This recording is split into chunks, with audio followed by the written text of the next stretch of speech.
What's up mga ka-Roadie? Nandito tayo sa isang lugar sa Pilipinas na kahit sa gilid lang ng kalsada ay may malinis na tubig. Ito ang Siquijor. Tinatawag ito ng mga lokal na kapilay spring na matatagpuan lang ito sa San Juan Town ng Siquijor.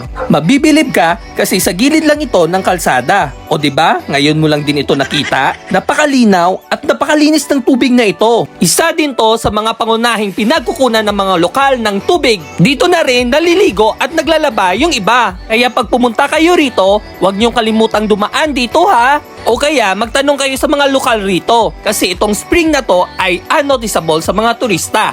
O kaya isave mo na lang ang video na to at ipakita mo sa mga tao kung saan ang lugar na to ha.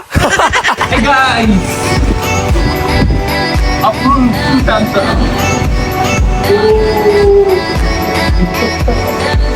Hanggang sa muling pagkikita natin mga ka-Roadie.